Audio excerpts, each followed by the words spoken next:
Welcome everyone to our webinar. This is to update you on the District Plan Change 14 and give you an overview of the investigation. I'm Tessa Zant, Manager of Engagement at Christchurch City Council, hosting this webinar.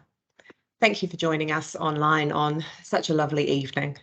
I'd just like to start with an apology as well to anyone who received an email with June dates for any confusion caused, obviously a bit of human error on our part. Your mics and cameras are switched off so that we can keep the session moving. Thanks to those of you who have already sent in questions. You can also ask questions throughout the session using the Q&A tab, which is located at the top of your screen. If you're on a mobile device, you can access Q&A by tapping the three dots at the top of your screen and scrolling down. If you are unable to use Q&A, please email your questions to engagement@ccc.govt.nz. If we can't answer all of the questions during the session, we will provide answers in writing to the email address that you used to sign up for the event on our website. If you are hard of hearing or if you are experiencing sound issues, you can turn on live captions by clicking on the three small dots at the top of your screen above More, and click Turn on Live Captions near the bottom of the drop-down list. Hopefully the banner came up to let you know that this session is being recorded. This recording will be shared on our YouTube channel in the next few days, and we will send you a link to view it via email. You'll be able to access the recording along with a copy of the PowerPoint slides that you'll see tonight, as well as that list of questions and answers sent both before the session, during and after. Next slide.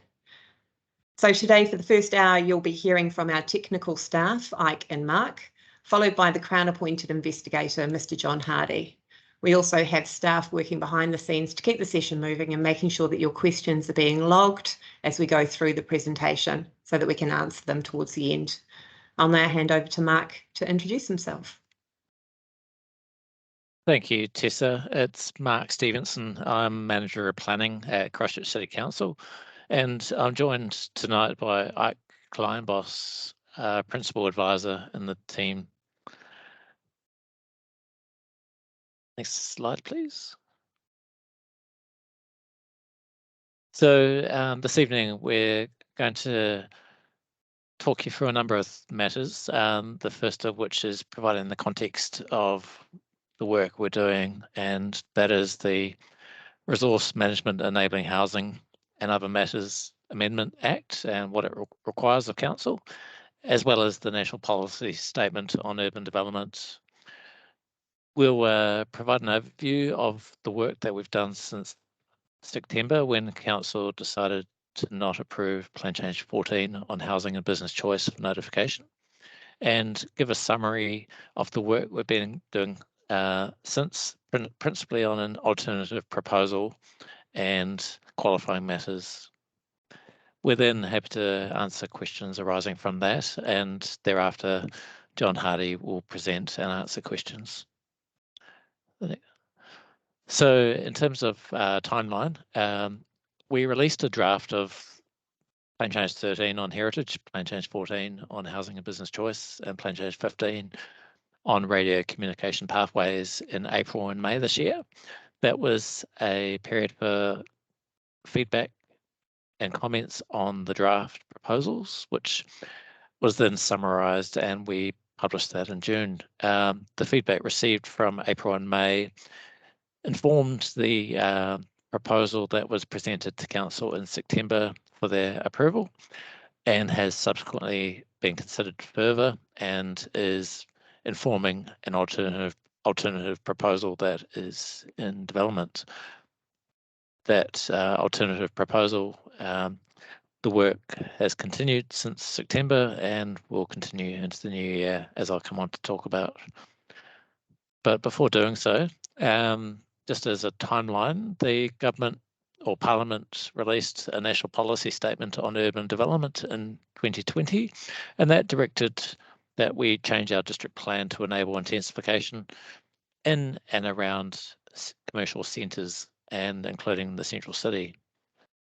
Thereafter, in 2021, the Resource Management Act was amended, and with it came the introduction of medium density residential standards that went over and above the National Policy Statement and directed that we enable those standards across relevant residential zones, which Ike will talk about shortly. Worth noting that compliance is required with both the NPS and the MDRS as prescribed under the legislation. In May 2022, the Minister for the Environment directed that councils across the country have decisions made on their intensification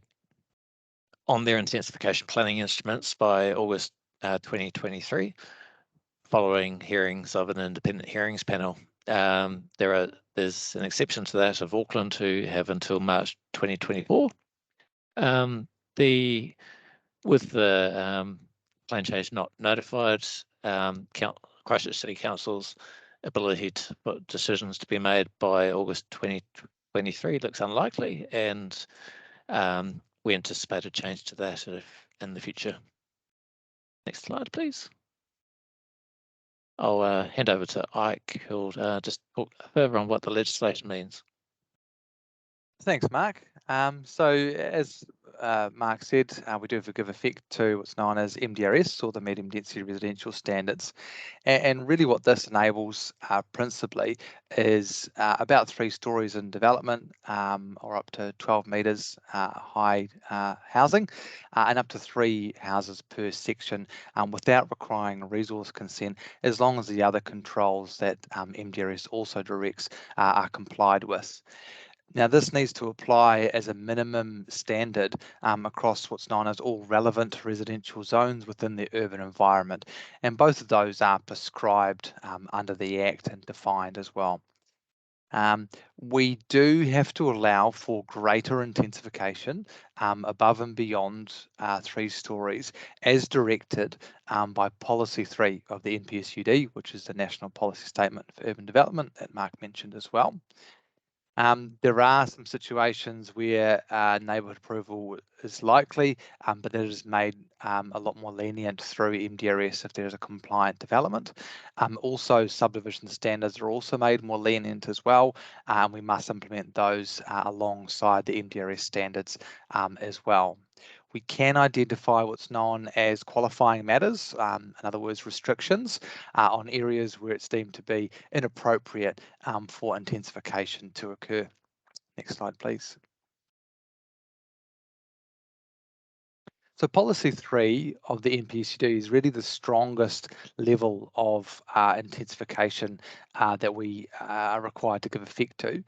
This directs, for instance, within the central city, that we need to maximise development capacity really as much as possible. Now, most councils across the country who have gone through the process of evaluating their requirements under the NPSUD have determined that this means no height limit within the central city. Now, we, so far as part of the proposal, have proposed a 90-metre height limit before a more onerous consenting regime really applies. Now, that's not to say that up to 90 metres can be progressed without resource consent. The threshold that we've set is from 22 metres within the central city, and that's when a resource consent application assessing the effects of the development must be provided.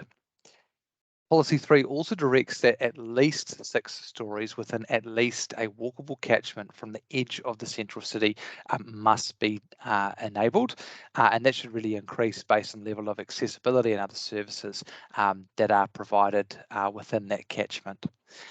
It also directs that there needs to be a commensurate response to intensification around other suburban commercial centres that lie outside of the central city as well.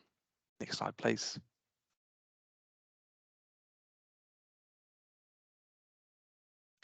So in summary, in terms of the residential scope, this is an overview of the residential zones that are influenced through Plan Change 14.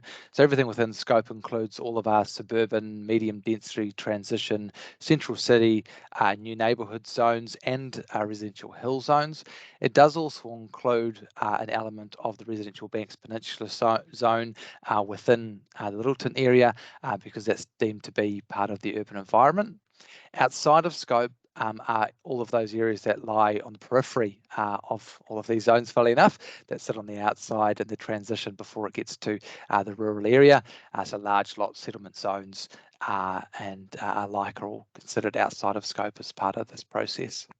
Next slide, please. So as a visual overview, the image there on the left shows really the scope of what is considered to be within scope of Plan Change 14. So like I said, that includes all of the urban residential zones and also includes all of the commercial centres that exist within that urban environment as well. We are also able to propose changes to associated controls to help deliver that intensification outcome with the likes of subdivision, fencing, engineering standards and access alike as well. And like I said, in terms of outside of scope, really that's anything outside of the urban environment. So rural zones, for example, cannot be considered as part of the intensification plan change, so Plan Change 14. And also fair to say that non-residential activities, so for example, home occupation businesses and things like that, also cannot be considered as part of the scope of Plan Change 14 either. Next slide.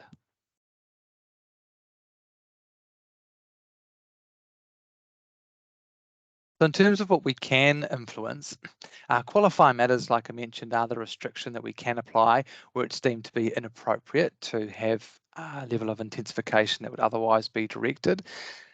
This is prescribed through the Act in terms of what meets the criteria, what is defined as a qualifying matter, and there's a very high evidential threshold for inclusion of qualifying matters, especially when you deviate from that prescribed list as well. The extent of walkable catchments that we have sought to include also can be considered. This is very much based on the level of accessibility, like I mentioned, and so we can consider any other additional evidence to nuance this further. And in that same vein, we can also look at the height limits that are there as well, and really what's deemed to be appropriate to have a commensurate response to the level of those services that exist within those commercial areas. Again, for any of these changes, there needs to be an evidence base that exists for any further modification on what is already prescribed through the Act and the regulation. Next slide, please. So in terms of the fundamentals of MDRS, the medium density residential standards, these are really as follows. So it directs that there needs to be a standardised approach to the likes of recession planes being taken at 4 metres and 60 degrees, minimum setbacks of 1.5 from the street or 1 metre from side and rear, a maximum of 50% building coverage over sites, 20% outdoor living space at the ground floor and lesser above the ground floor, and 20% glazing along the street facing facade of any residential unit, and 20% landscaping controls as well. Next slide, please. So in terms of the Policy 3 response, that higher density of development directed by the NPSUD, that really seeks to build on the hierarchy of commercial centres that already exist in the district plan. And so we've gone through a process to evaluate the suitability really of that hierarchy and how that fits really best into the framework that is prescribed through the NPSUD. So what you can see there in this table is an overview of all the different centre types that we've categorised and the different extents that we've applied in terms of the walkable catchments that exist around that and what are enabled height that we have around that. So for example, within the neighbourhood centre and small local centres, as they're called, we've considered there isn't an appropriate level of intensification beyond MDRS or 12 metres in height. When it gets to the likes of the larger local centres, that's when we consider a high density response as appropriate, or up to 6 stories or 20 metres in height being enabled. Now, what we mean by enabled is that it can't be done as of right. There's still very much a consenting threshold that exists, and that threshold is set at 14 metres in height or anything greater than 3 units. So any multi-unit development of a moderate size or larger will still require the need for resource consent. Next slide, please. So in terms of what we already have proposed as part of the Plan Change 14 package, this is really an overview of the qualifying matters or restrictions that we've used to date. And this really largely builds on the existing district plan controls or restrictions that we have in the district plan at the moment. So for example, railway building setbacks, and character areas are ones that we already have within the district plan, and by and large we've sought to retain those and carry those over. And we've also sought to introduce new ones as well as part of the process, for example the vacuum sewer constraints area, radio communication pathways, and also additional heritage areas which are new to the district plan as well. Next slide, please. So as part of the alternative to Plan Change 14, we are considering a number of new qualifying matters or further modifying qualifying matters that we'd already identified. So first and foremost in that table there, you can see one that's called Key Transport Corridors. And this is really looking at the fact that the Riccarton and Papanui corridors are our primary routes for public transport movement, really. And we don't want to impede the future development or investment of those corridors going forward when there is such a large amount of enablement along those corridors, especially with an increased or decreased, I should say, front yard setback. And so the qualifying matter at this stage is proposed to limit the development that can occur on the front of those properties to ensure that should council feel it's necessary to widen the road corridor in response to any further investment on public transport and the like as well. Public open space is something that is captured under the Act as a qualifying matter, and due to the direction of Policy 3, which doesn't prescribe or doesn't set really which zones it doesn't influence, it really is all zones really that are within those catchments. We've had to go through a process to identify all of the public open spaces, so your standard parks and the like, to restrict those from enablement of high density intensification. There's also a residential industrial interface that we are exploring as well, which goes without saying, and looking at what residential controls we can apply along that interface to ensure that there isn't conflicts there with activities across that space. In terms of the greenfield development features, again, due to Policy 3, we are required to have a high density response within those walking catchments. And we do have at least 2 greenfield areas that are within what we call a Policy 3 catchment or a walkable catchment from a commercial centre. And they are the North Hallswell Commercial Centre and the Papanui Centre. And there is the North Hallswell Outline Development Plan and the East Papanui Development Plan, and on the face of it, we have sought to effectively carry that over in terms of being a future residential zone. However, because of Policy 3, we are required to have that as a high density zone.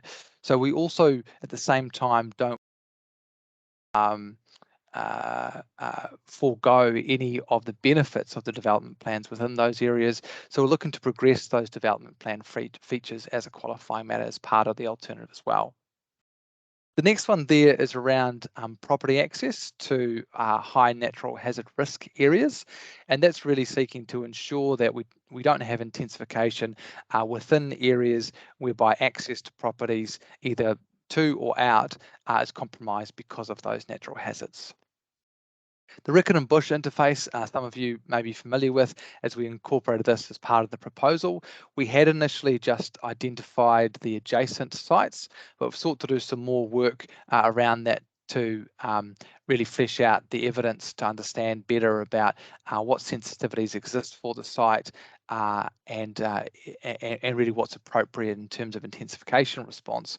And through evidence that we've commissioned, which looks at heritage landscape values, also mana whenua values and ecological values, that's identified the need to actually increase that to incorporate about 250 sites now around the Rickett and Bush interface area. And so effectively what that means is the sites that exist between Rickett and Bush and the Rickett and commercial area are restricted in terms of the level of intensification and sites around that area as well. In terms of heritage items and heritage areas, we have looked at a number of heritage items to be added, and so there are a select few that we've learnt about further since the time of the vote in September. We've sought to incorporate that as part of the alternative, and we've also reviewed other heritage areas as well, which has meant that the likes of the Littleton heritage area has been reduced in size by about 100 or so sites from that heritage area. Next slide, please. So in terms of some of the additional changes that are, I guess, worthwhile to anticipate, we have looked at modifying some of the zone provisions as well. So for the residential provisions, we are looking to remove the requirement to have a garage setback for internally accessed garages, and that is really carrying over the status quo control within the district plan at the moment. We're also looking to improve the clarity about how the MDRS directed 20% glazing requirement along the street frontage is achieved. And this is quite a tricky thing to define, and the benefit really of coming last in terms of intensification response is that we can see from other councils some of the issues that they face and really sought to incorporate what we think is the best way to deal with that as part of the alternative package. We've also looked at adding more lenient controls for site coverage within the high density zone, allowing for up to 60% site coverage under certain circumstances. We're also exploring minimum building heights within the high density zone as well, setting that at 2 stories to ensure that there isn't single level detached dwellings within a high density zone, and there's at least a minimum yield that's there. And also, I guess, reintroducing what is currently within the district plan for minimum unit sizes. So it's the minimum floor area for units based on the number of bedrooms that they provide as well. For residential controls, we're also looking to have a greater focus for more adaptive controls to fire risk, especially within the Port Hills, recognising the risks that exist there, really focusing on the accessibility of those sites by fire appliances. For the commercial provisions, that they are being reviewed as part of this process, and we are looking to reduce the extent of what's known as the Central City Mixed Use Zone, which is really to the south of the CBD towards Morehouse Ave, and that's to align with the response that we had for the residential high density, which is to enable 10 stories only within the first city block around the central city as well. So it provides for a more cohesive urban form around the central city. For the future urban zone, like I said, we have to reflect the Policy 3 intensification for some of those greenfield areas where there is that commercial centre. But also what we sought to do really is transfer the existing what's known as residential new neighbourhood zone to a future urban zone. So fundamentally the provision's not changing. However, obviously, since the residential new neighbourhood zone for greenfield development was created, development has progressed. And we've sought to rationalise that in terms of those areas that have been developed to zone them in accordance with MDRS as per the rest of suburban areas as well. For the specific purpose zone, again with policy 3, we are required to intensify those schools and hospitals that exist within the policy 3 catchment. We did incorporate some of this as part of the initial proposal in September. However, we didn't have the opportunity to do a fulsome review of all of the provisions, and so we're doing that as part of this alternative package. Lastly, we are looking at better enhancing our proposed financial contributions provisions, and so that sought to, and still seeks, I should say, to direct a financial contribution for tree canopy cover, requiring 20% tree canopy cover of a developed site, and if that canopy cover isn't provided, a financial contribution is payable to council so that council can really invest for greater tree canopy cover within those catchments. And there's also a requirement for 15% tree canopy cover in new road corridors and greenfield subdivisions as well. And so we're really looking to shore that up in terms of making sure that it is achievable. It's quite a tricky feat in terms of financial contributions within the framework, and so we're making sure that's really as practical and achievable as possible as part of the alternative. Next slide, please. One of the larger aspects, excuse me, of the intensification plan change alternative proposal is really looking at how we can really best direct where medium density is located. So what we've sought to do is introduce a new qualifying matter which looks at focusing intensification in those areas which are only highly accessible to high frequency public transport routes and also connections to high employment centres as well. And this also builds on the existing areas that we have zoned as medium density already within the district plan, and also seeks to ensure that the high density response as directed by policy 3 of the NPSUD is also provided for. So what you can see there in the image is all the dots represent the commercial centres where we have the high density response. Only the blue dots are the ones where we don't have a 6-storey response. The large dot circle around the central city is obviously 6-storey extent, and noting that in the centre we have an isolated area of 10 stories, and then 60 metres or about 30 stories is enabled within the central city as well. Now, in terms of the spatial extent of this compared to what we have currently conceived to date in terms of MDRS, this reduces the intensified extent by about 1/3 in the area. And so we're working through exactly how we can develop that as part of the alternative, and hope to bring you a bit more detail about that in the new year as well. Next slide, please. The second larger aspect that we're looking into for the alternative is the prospect of introducing a bespoke qualifying matter reflective of the unique characteristics of Christchurch, insofar as that its latitude is different to the North Island, and so sunlight hours differ. And so the application, or the static applications, say, of recession plans from councils in the North Island that need to give effect to MDRS as opposed to us in the south is different in terms of sunlight hours. And really what it would mean from a qualifying matter perspective is that it would be a qualifying matter that would apply to all residential sites in terms of adjusting the directed MDRS recession plane, which is set at 4 metres and 60 degrees. And so in principle, the idea would be that both the height is in 4 metres and the angle is in 60 degrees would be reduced in response to our context.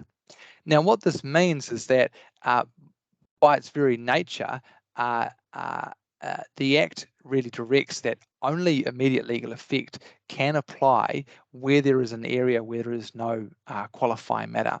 And so what this means is that if we were to introduce this as a qualifying matter, there would be no immediate legal effect of any MDRS controls upon notification of Plan Change 14. And so this is something that we are seeking to really reflect on and whether or not we can justify this as part of the alternative. Worthwhile to note that any work that we do, like we said earlier, must be justified based on evidence and must be justified in terms of the overall costs and benefits of any proposal. And so we're working through that and again, hopefully can provide you more detail about that in future sessions in the new year. Next slide, please. So in terms of council's role, I think it's quite important to highlight that council is still required to notify a plan change. And while we do have an investigator looking into really how we can deliver the intensification plan change, we're not subject to the approval of the investigator or the minister. Council, as in councillors and the mayor, must still approve any proposal that we put forward, and so that is still a process that we're required to go through. It's only under section 25 of the Act, which has not been enacted, that the minister can appoint someone to notify a proposal that the minister supports. And so I think it's quite important to highlight that because we have noticed in terms of some of the responses to having the investigator that there is a little bit of misconfusion about the role and what responsibilities council has in this scenario, which admittedly is quite unique. And so Mr. Hardy later on can provide a little bit more detail about his role as well. Next slide, please. Well, I'll hand over to Mark to go over next steps. Thanks, Ike. So in terms of timeline, we've briefed council on the alternative proposal and we'll continue briefing council into January. We're also, as Ike indicated, testing and establishing the evidence required for changes and additions to the proposed plan change, particularly around qualifying matters. And of course, we're engaging with the investigator, Mr. John Hardy, and that will continue into the new year. In February, we're anticipating seeking approval to notify the alternative proposal and then notification in March, subject to that approval, of course. Next slide, please. So looking ahead to what that means in terms of the process for the plan change, on the assumption council does just make a decision, does approve the plan change for notification in February, we'd then notify the plan change in mid to late March. Where a qualifying matter does not apply to an area, then medium density residential standards would have immediate effect from notification.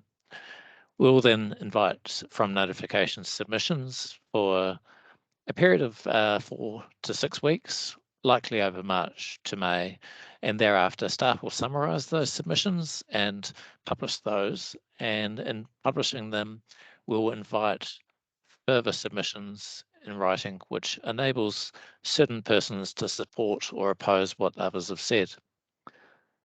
Thereafter, there'll be reports prepared and recommendations made to an independent hearings panel, who will also hear from submitters who wish to be heard.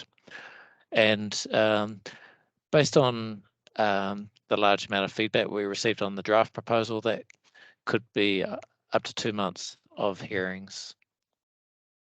The independent hearings panel will then make recommendations to the council, and the steps thereafter will be determined based on whether the council agrees with the recommendations of the independent hearings panel or not. If the council agrees with the recommendations of the independent hearings panel, then those provisions in question come into effect, which we're anticipating or forecasting is likely to be early 2024. If the council does not agree with the recommendations of the independent hearings panel, then a decision is made by the Minister for the Environment. That decision will be either in accordance with the recommendations or a different outcome. Next slide, please.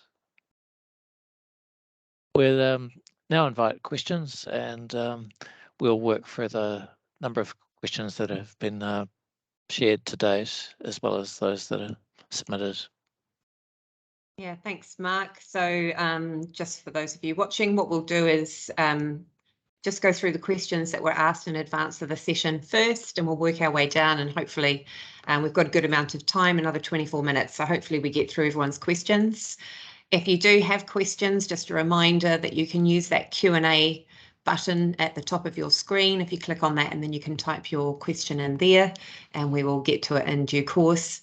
And again, anything that we don't get to this evening, we will respond to in writing for everyone to be able to read. So the first question, where can you find out what a qualifying matter is in the legislation? So a list of what the factors are. Mark, are you able to answer that question? Yes, thanks. So the qualifying matters are defined in section 77I of the Resource Management Act, but also defined in section 3.32 of the MPS on urban development. Within both those sections, there's a list of what is deemed a qualifying matter, but there is a clause in there that allows council to define other qualifying matters that makes MDRS or higher density development inappropriate in an area, but only if specific requirements are met.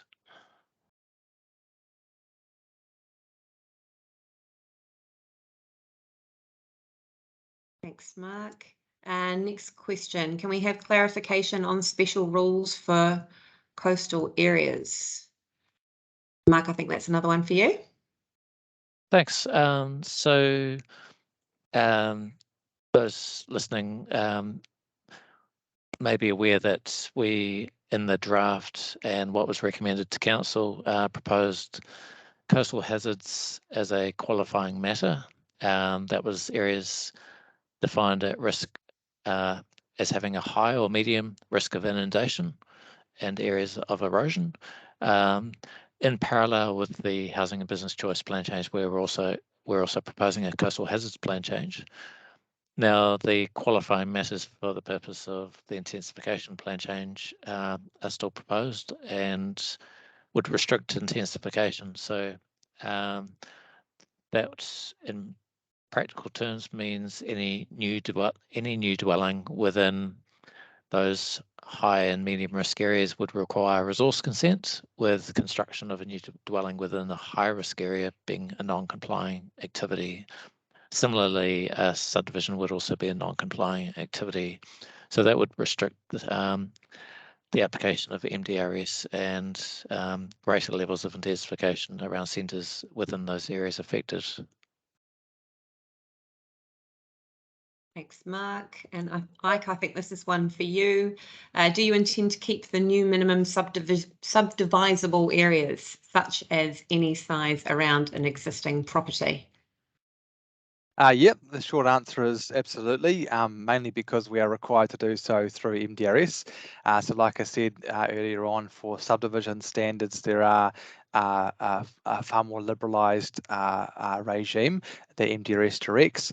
So we can only, as council, or any tier 1 council really, apply a minimum allotment size when the allotment is vacant.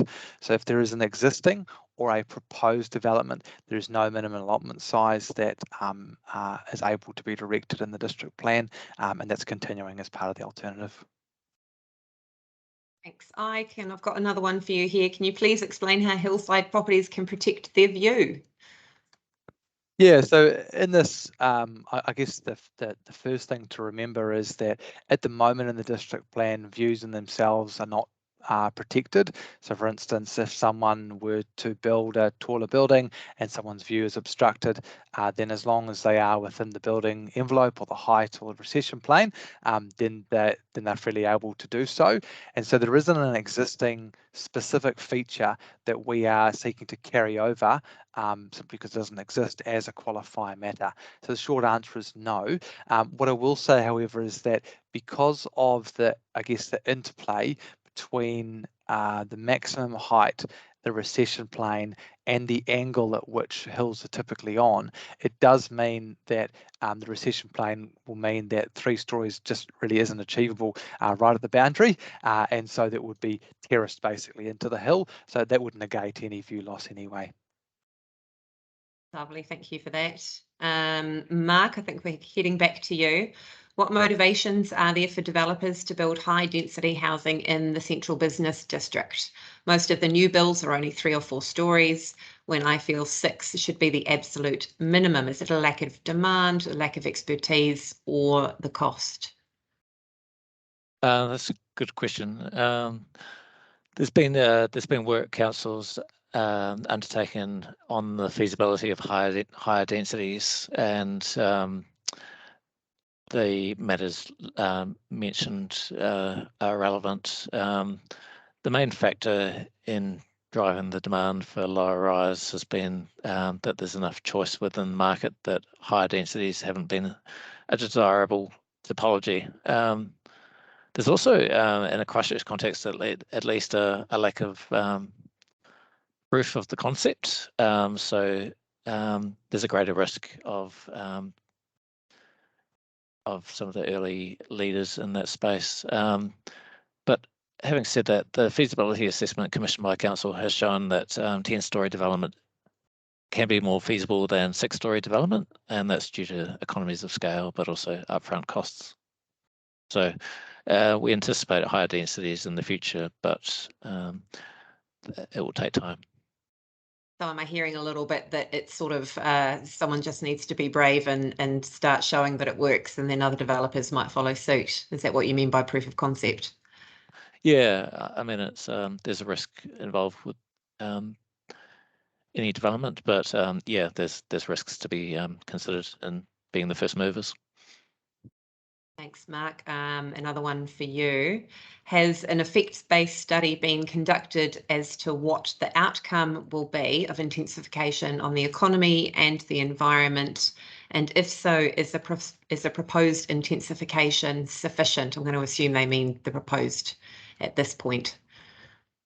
Yeah, so we have done modelling of what capacity would be enabled by both the earlier proposal presented to council and more recently this alternative proposal, and it's deemed that there's sufficient capacity to provided to meet demand.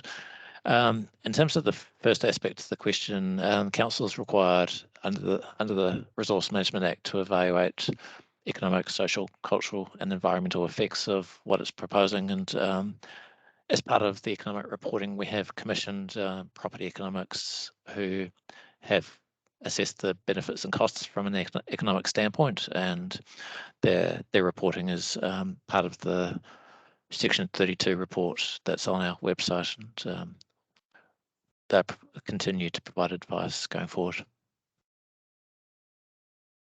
Thanks, Mark. Ike, going back to recession planes, will the recession plane heights be changing in medium density zone as well as all affected areas?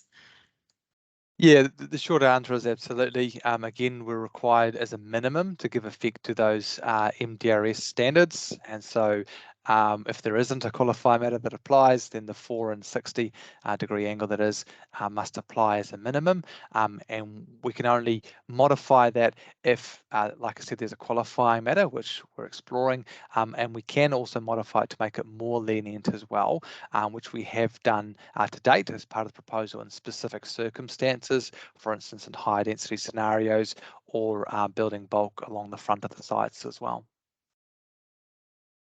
Thank you. And another one for you. How will the applications that were lodged prior to the council decision be affected? No, it originally stated that there were 2 options to either wait or get it assessed under the current rules. Yeah, so those 2 options still very much exist. It's unchanged. It's really up to the applicant to decide what is really in their best interests. They can wait until the rules become more liberalised through MDRS, or go through the consenting regime under the operative district plan controls. But noting again that the more liberalised controls for MDRS would only apply when council notifies the intensification plan change. Thanks, and another one for you, Ike. Changes to the minimum lot size, so retaining single existing dwelling and subdividing for additional single dwellings outside the current RMD. And then is it a second question there, stormwater storage per unit, electric charges requirements for all new dwellings? Yeah, sure. So under the current proposal for Plan Change 14, there is a minimum vacant allotment size for medium and high density, which is 400 metres and 300 metres respectively.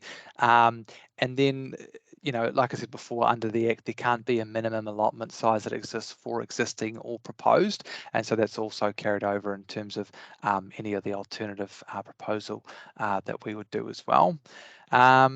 In terms of the stormwater discharge, this is still very much controlled through council's bylaw for stormwater discharge, and that control doesn't change through giving effect to the intensification direction through Plan Change 14, simply because it's a different legislative control. So at the moment, and for several years now, there has been direction that council has applied insofar as that stormwater runoff is controlled, and there has to be on-site retention of stormwater to not inundate the network overall. And again, that level of control would maintain through any intensification that is enabled through this plan change process as well. Thank you. Going back to questions around environmental impact of water runoff. So when promoting high intensity housing, has the environmental impact of waterways been fully considered? We live next to St Albans Stream and have noticed increasing flood events and water pollution, which we believe are due to housing intensity. So just continuing what Ike was saying, there's council has a number of tools. The district plan has water body setbacks, which are proposed as a qualifying matter, and it would prevent intensification within those setbacks of the water bodies. And just touching on another of the tools, council's got a stormwater bylaw that gives council the ability to assess any proposal and ensure that the quantity and quality of stormwater runoff is adequately managed, and council can decline, whilst there could be circumstances where an activity is permitted in the district plan, the bylaw gives the council the ability to decline any proposal that doesn't adequately manage the stormwater effects, and has been applied for a number of years and will continue to apply. Perfect, thanks, Mark. One more for you.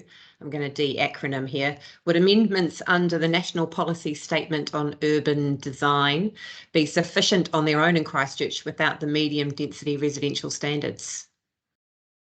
So this goes back to what I was saying in the presentation, that we're required to both implement the National Policy Statement on Urban Development and the legislation that requires MDRS to be applied.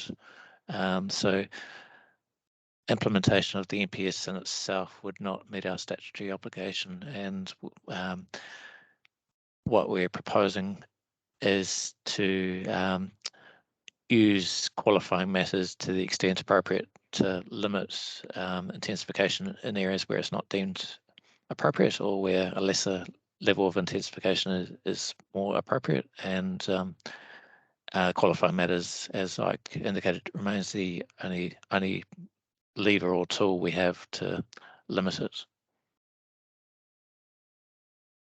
Thanks, Mark. Ike, a slightly more emotionally charged question for you, and we understand how strongly the community feels about heritage. Why has there been no attempt to protect current character and historic areas, which other cities would call qualifying matters? If you destroy such areas now, there will be none in the future. Yeah, absolutely. So the short answer is that we have. So we have currently got character areas in the district plan, and as part of this process, we've had to review all of those character areas in terms of whether or not they meet the criteria as a qualifying matter. Now, part of that process, what that's identified is that only 2 of the character areas didn't meet the criteria and haven't been progressed, simply because there's been, earthquake damaged area buildings within those areas, and they've been demolished, and the character that was there is obviously lost as part of that. In addition to that, there has been I think about 3 character areas, additional character areas that we've identified. So the net result actually is an increase in the amount of character areas that we currently have within the district plan, and it totals some 3,000 residential sites that would be protected in terms of their character as part of the plan change. And in terms of heritage, it's worthwhile to remember that Plan Change 14 is set to run alongside an entire heritage plan change known as Plan Change 13. And so this is a wholesale review of all of the heritage controls, and it also seeks to introduce new to the plan as heritage areas. And so there are a number of heritage areas that have been included, some that have 100 or hundreds of sites within one particular area. So I think in terms of the heritage that we've captured, I think we've done, if I'm a good job in terms of protecting that in terms of the proposal, and we're all ears about any other that people would think to meet the criteria for heritage. Thanks for that, Ike. Mark, another environmental question. The Resource Management Act changes enable widespread eradication of urban tree canopy coverage in our residential communities to enable urban intensification, creating urban heat islands. How is that logical when the government declared a climate emergency 3 years ago? And we know this is something that our councillors are all very passionate about as well. So as part of the plan change, we're still proposing to define significant trees listed in the plan as a qualifying matter, and restrictions on what can occur around those trees, but also restricting the removal of those trees. In addition to that, we're introducing a set of provisions which would require financial contributions to protect and or enhance tree canopy cover, and that's to address the issue that's been raised in the question of the loss of tree canopy. So in effect, developers either would retain the trees that exist on the property if they contribute to 20% of the site, plant trees to provide that canopy cover, or pay a financial contribution, which could be in the order of $30,000 to $60,000 per site, and that money would go towards council planting trees in the local catchment. Now, I would add that council is exploring plan change at a future date to add more trees to the schedule of significant trees. Just worth noting that the RMA was amended a number of years ago to preclude council applying blanket tree protection rules over a geographic area. So we have to do that within the limits of what's enabled. It might be worth noting as well, we do have our own urban tree and forest plan, which is being prepared by staff at the moment. It'll be going out for consultation early in the new year, which is more about council's response rather than controlling through the district plan change. But yeah, it might be of interest to the person who asked that question that work is coming through. When specifying areas of the city for residential intensification, have you considered explicitly natural hazard information, specifically seismic risk information, for example, land with TC3 and TC2 overlays, and flood risk information? Great question. So yes, we have considered natural hazards and accounted for those of high risk as a qualifying matter. That includes on the Port Hills areas at risk of rockfall, cliff collapse and mass movement, but also areas near the coast as well as rivers, the risk of flooding. And as I mentioned, we're exploring the an additional qualifying matter where access to properties is affected by a flood risk, even if those properties are not. In terms of the TC categories that were defined post-earthquake, that's not been considered, and those categories have been superseded somewhat by further geotechnical work post-earthquake.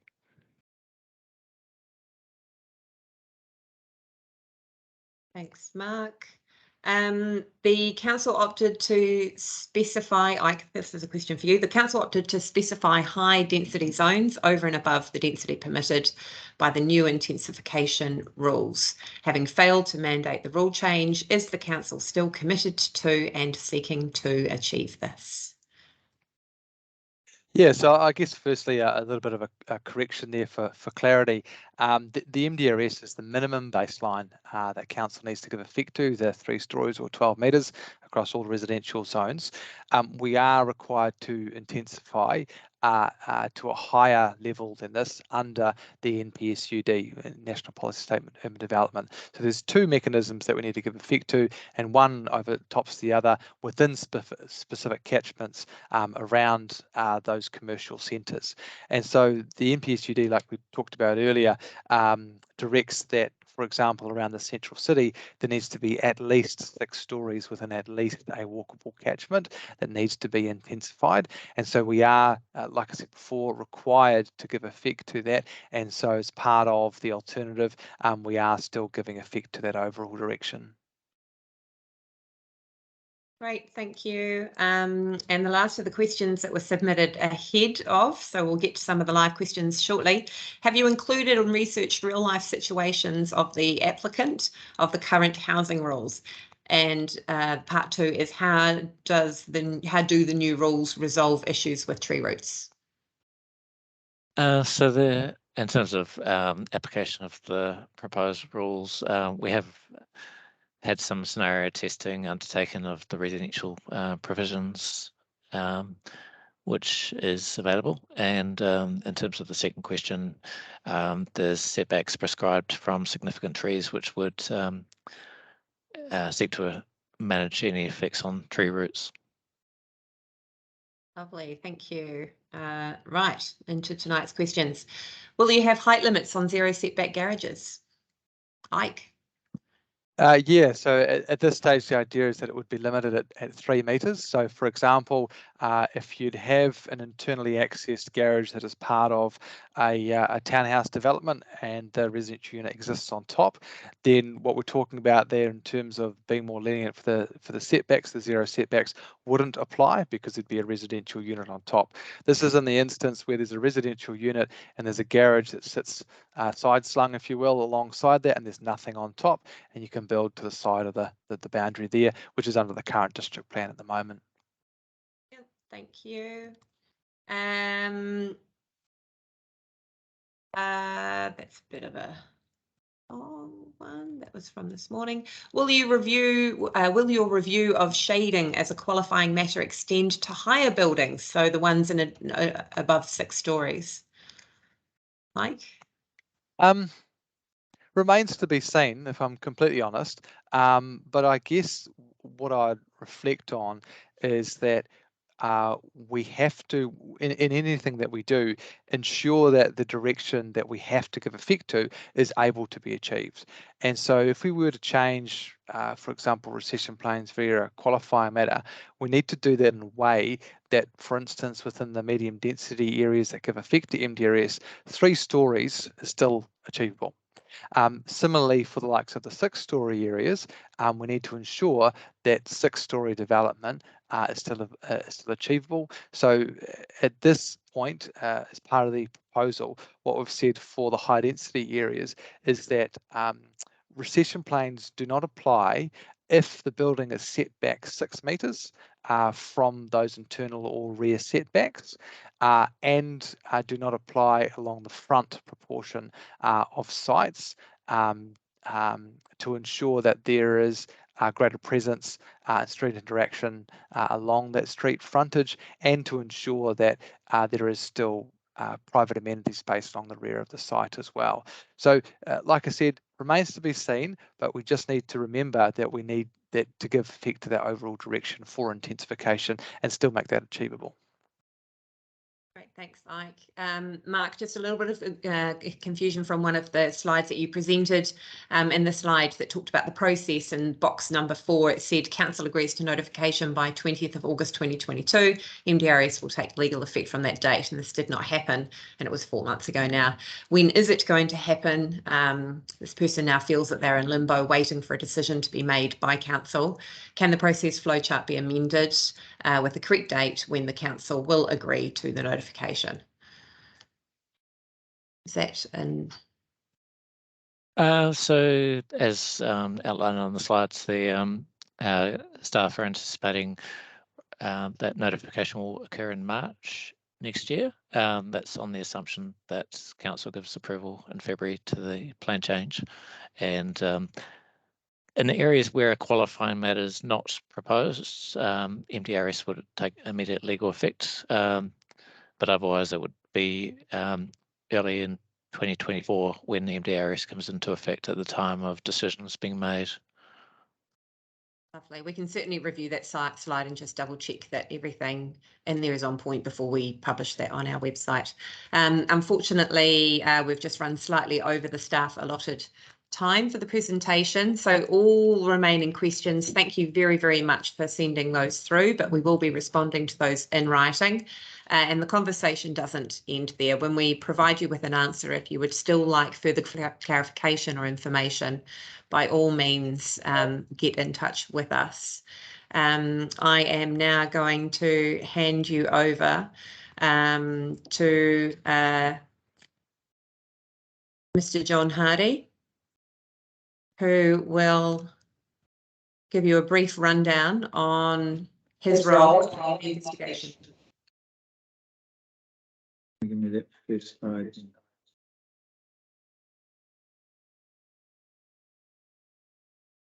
Seems there's a little bit of feedback, so I'll wait till we get rid of that.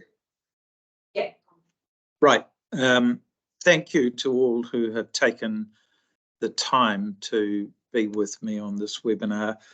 I'm grateful for that, and I had a large number of people who attended the session, which ran at lunchtime. And when I saw the questions which were invited in advance, it became very clear to me that most people don't understand what my role is. And so these two webinars that I'm participating in have a primary function of explaining that to the citizens of Christchurch who are interested.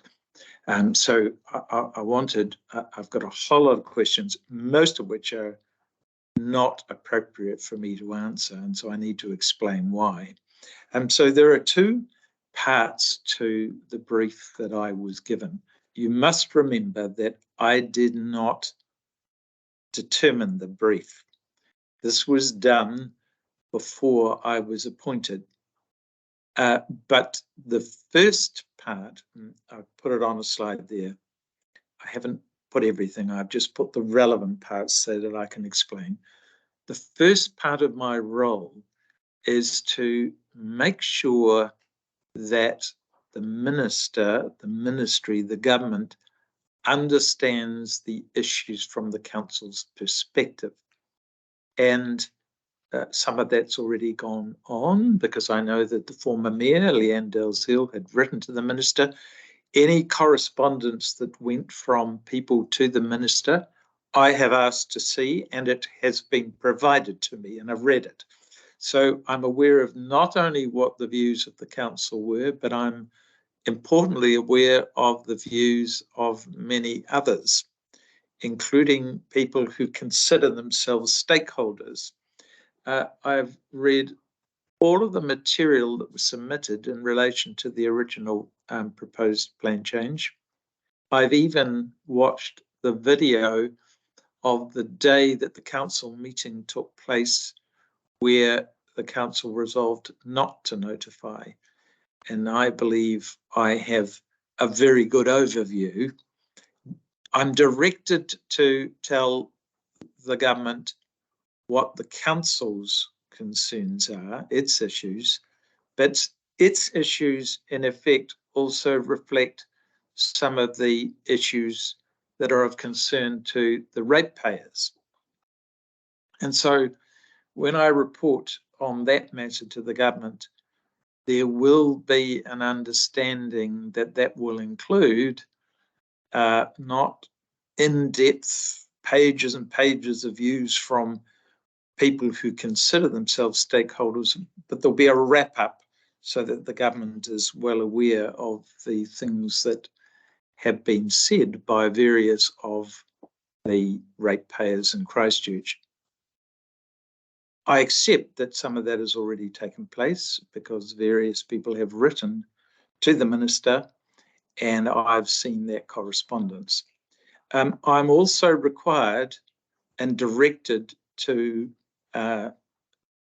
investigate the perspective of Ngāi Tahu as treaty partner in mana whenua, and that hasn't yet happened because of the availability of appropriate people. This morning I ventured to suggest in the webinar that I thought it was to happen this week, but I'm now informed that it wouldn't be appropriate until early next year for Ngāi Tahu to be ready to have those discussions because of timing, and that's fine. That will happen.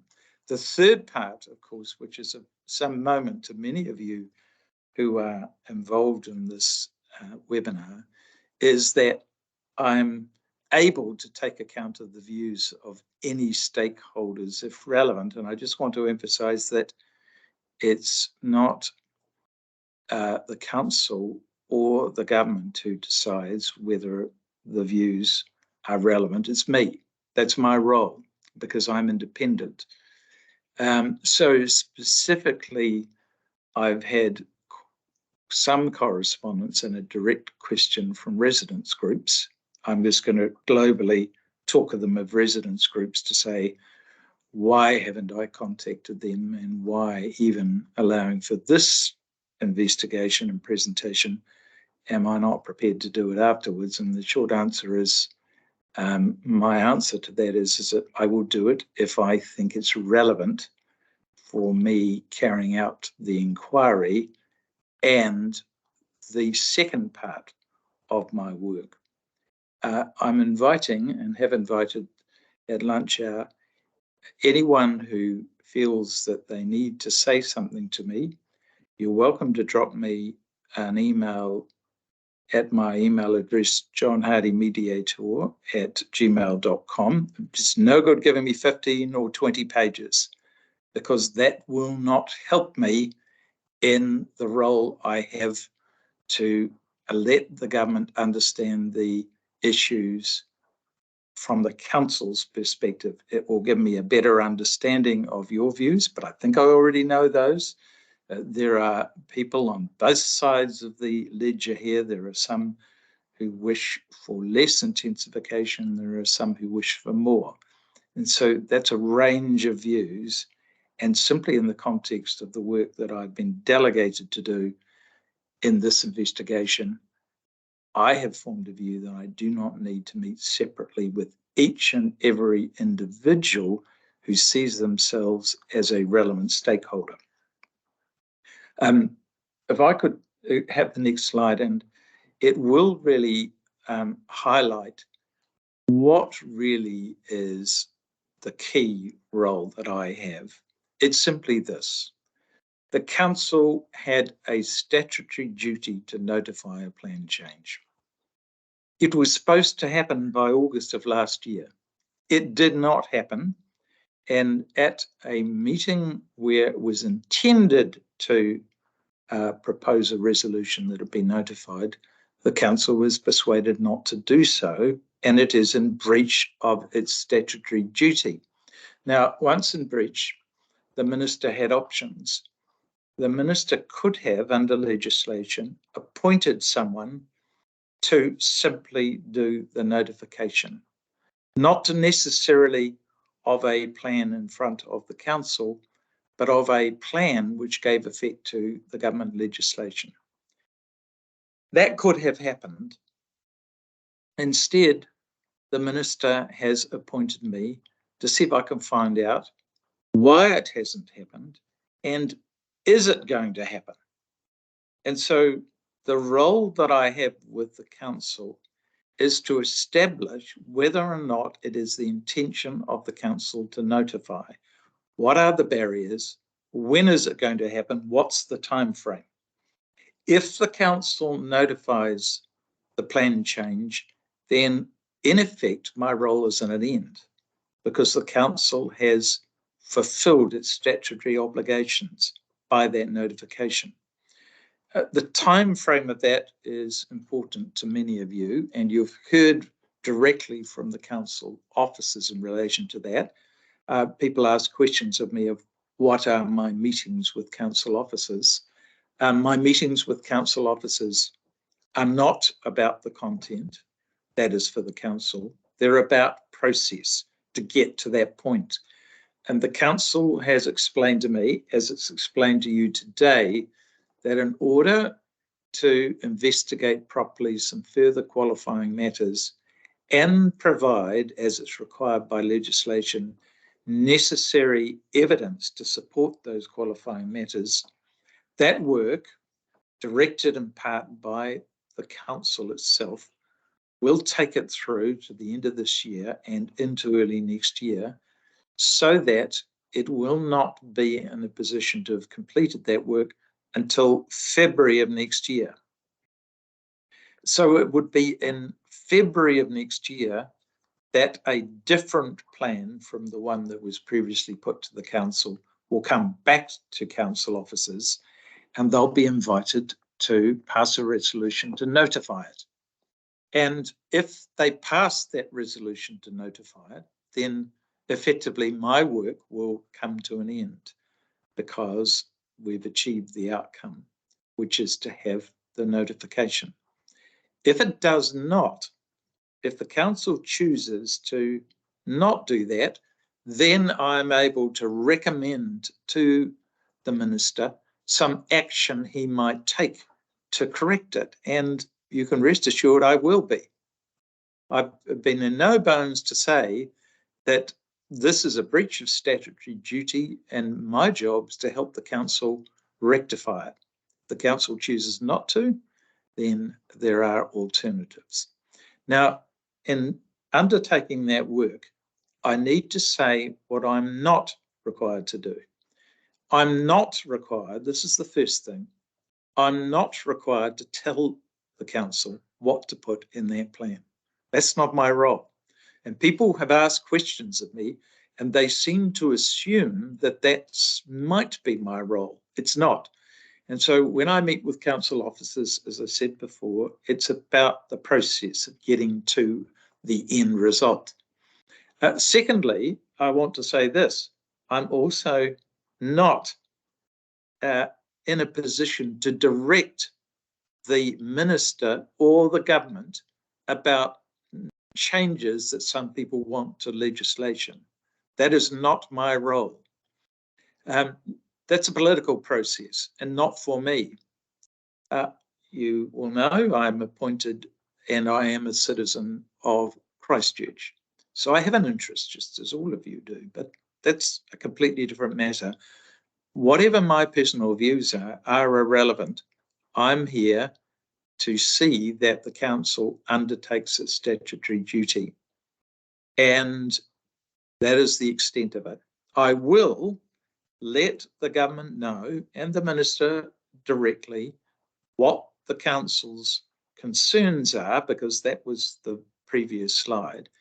But that does not go further than for me to be telling the Minister what changes might be made to the legislation so that the interests of some people who regard themselves as stakeholders might be met. So that, I hope, makes you see that I do not have a role which is to get down into the thick of things and make changes. The Council have explained to you in this seminar that they are intending to make changes. That's for them. When they do, there will be a public process. And I want to say something about that in a minute, but one of the things of concern to people in the questions is timing. And I hope you understand, I've made clear that I'm working with the council. I think that although there is delay, by the time this goes through, there will have been 6 months delay from the original anticipated time.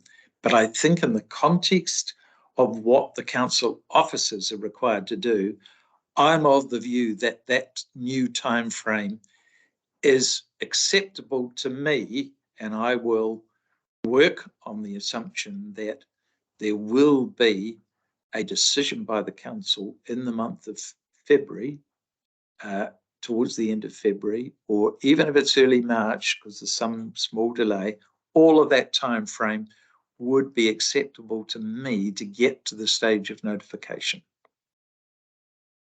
I want to say something about what should happen when notification takes place. None of this is part of the brief, but I thought it might be helpful for you to know that for many years I practiced in the field of resource management law as a lawyer. That was my specialty field, and I presented submissions over quite a number of plan changes. In very early days, I acted for the council. I was their legal representative, promoting various plan changes. But I've acted for residents groups, I've acted for developers, I've acted for a great range of people. So I'm a great believer in process, and a plan change has a process after notification. You've heard about that. You get to make a submission. And all of you who are concerned, and many of you who have bothered to come to a seminar like this, have shown your concern, are able to make a submission. And I encourage you to do that. It's not part of my brief, but I encourage you to get involved because you're entitled to challenge things. Give you just some examples. Have the council got the right qualifying matters? Are there others they should have thought of?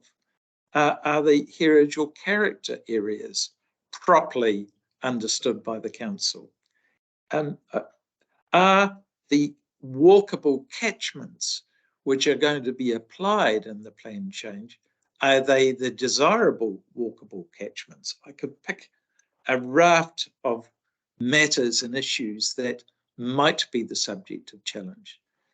And I don't know whether it's appropriate for those to be challenged because I don't know the full extent of the proposed new plan that will be put forward. I've got the same idea as you, having listened to the seminar both earlier today and tonight.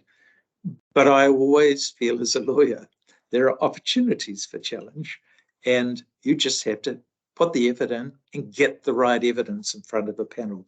And if the panel supports you and makes that decision, then of course, that really is the end of it.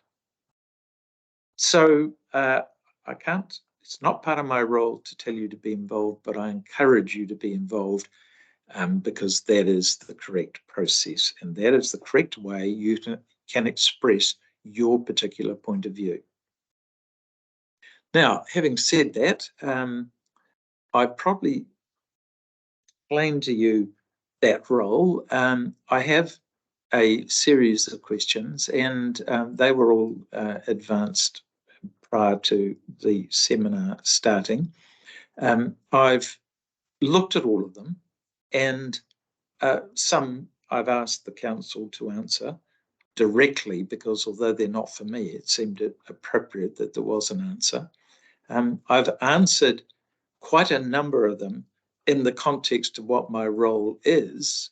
So I'm looking through these and I have to say, and I'm not being rude, it's just that people didn't understand my role. There doesn't seem to be a particular question that if I answered it from those that are given to me in advance of this, I would be an appropriate person to answer, or it's within my power to answer, given the role that I have been given in my terms of appointment. I've got some assistance tonight with questions that might come in. Are there questions that have come in during the course of my talk that are reflective of some of the things that I've said that aren't on my screen? I'm asking this of my helpful person who's going to look at these things, because they're not in front of me. Because if there are things that have come from what I've said tonight, that might be more help to you if I answer those in the remaining time. So I'm just seeing if that's the case. Bear with me.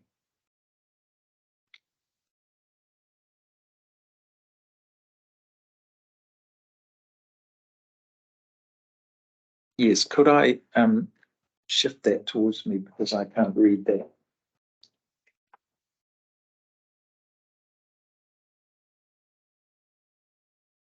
Question number 1, if the plan is unsatisfactory but notified, what will I do? I won't. If it's notified, then that's the end of the story. That is my role. It's ended. So I won't do anything except that I've fulfilled the role of getting it notified. How could CCC plan to notify in March if investigation won't be finished until late March? Well, my investigation will conclude with the notification of the plan or thereabouts. There's a critical thing. There's the council agreeing to notify, and then there's a time delay for the administrative task of actually notifying. So I'll work with the minister and work out what's the appropriate time for me to finish and present my final report. But the key will be my having been there at a meeting when the council agrees to notify. That's the critical thing. And it could well be that the administrative task of it physically flowing through and there being a date is not something that I need to be involved with. Forgive me as I look across to these questions.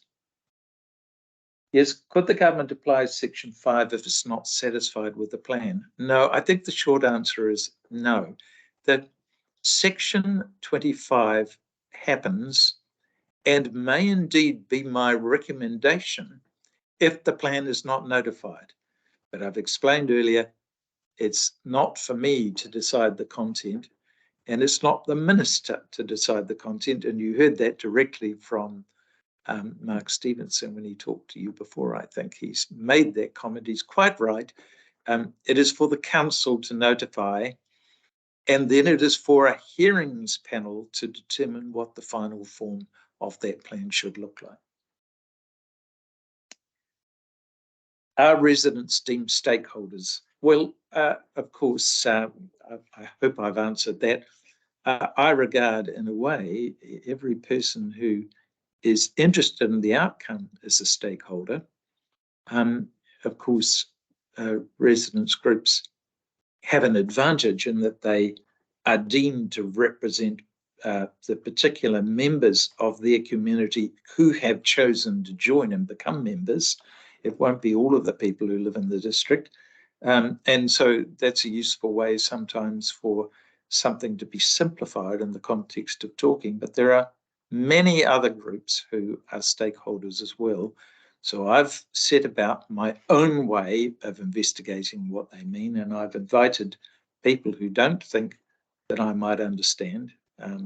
I believe I do, but if you think that I don't, you're welcome to send me a 1 to 2 page summary of what your views are.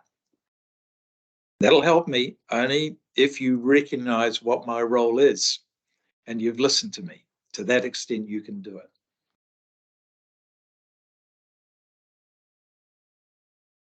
So if the council doesn't notify a plan that meets MDR requirements, what happens? I don't decide whether that plan does or does not meet MDR requirements. That's for the hearing panel, and they will hear submissions on that. And so there is that process that will be followed, and that should produce outcomes which that hearing panel, in making its decision, will recommend to the council. If the council, having got those recommendations, were to decide, not having participated directly in the decision making, but having allocated all of that decision making to a panel of people, if the council were to say, well, we're not prepared to accept them, you've heard from Mark Stevenson, the minister would have a statutory power to intervene. But I don't think we shouldn't worry about that at the moment. We should worry about the fact that we're not in a position to get to a hearings panel because the plan hasn't been notified, and people, developers in particular, are disadvantaged.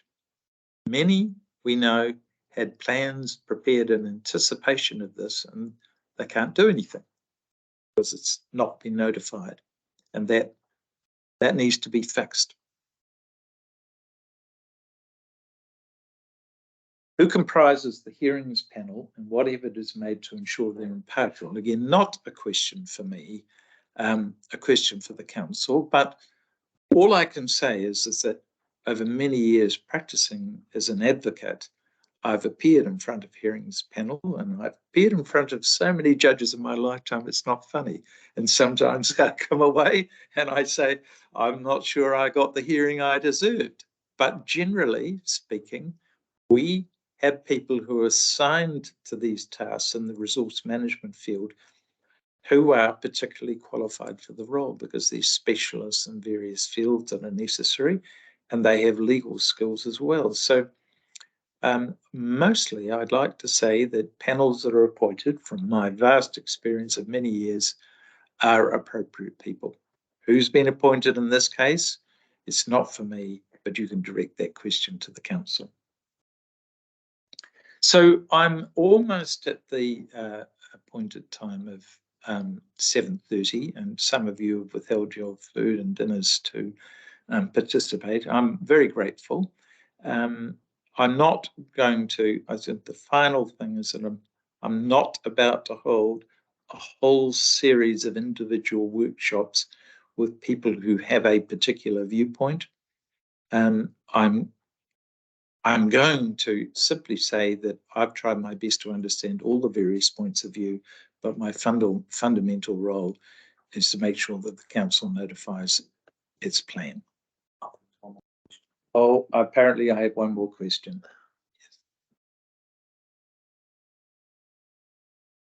Can we use the term wrap up? And I think it's a bit confused about the language.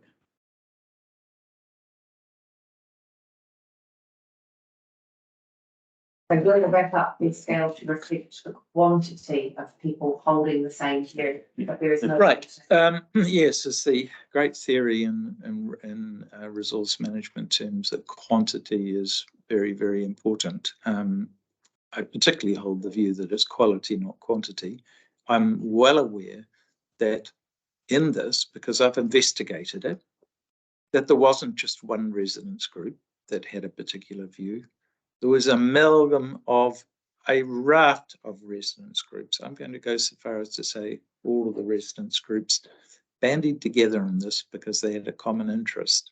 Their view was, put very simply, they did not like the intensification rules that were being imposed by the government on the Christchurch city environment. They didn't think they were appropriate for Christchurch, and they had very specific reasons as to why that was so. I understand all of those reasons. So it's in no doubt that when I do my report, I think the government's already aware, because of correspondence it's received, which I've read, that this isn't just one residents group, it's a large number of the residents who have a particular view. But all I can say as well is that there are a large number of people who hold a different view, who represent a different interest. And they'll all be communicated through my report, but not in extreme detail.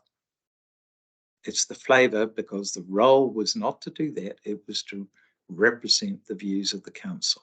So I'll be incorporating it as part of that.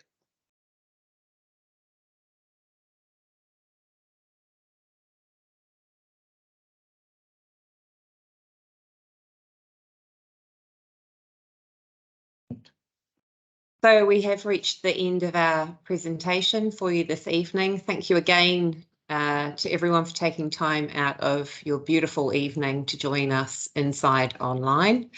I hope there's still enough warmth out there for you to go out there and enjoy it. If you do have any feedback about the session or further questions that you think about later on, please contact our engagement team. The details are on the slide in front of you now. We will be in touch over the coming days with answers to your questions, as well as a copy of the presentation, so the slideshow, and links to watch the recording of this session, so everything that was discussed at the session as well as the session that was held this afternoon, just in case you want to compare notes. Thanks again from myself, all of the staff who presented this evening. Pomarie.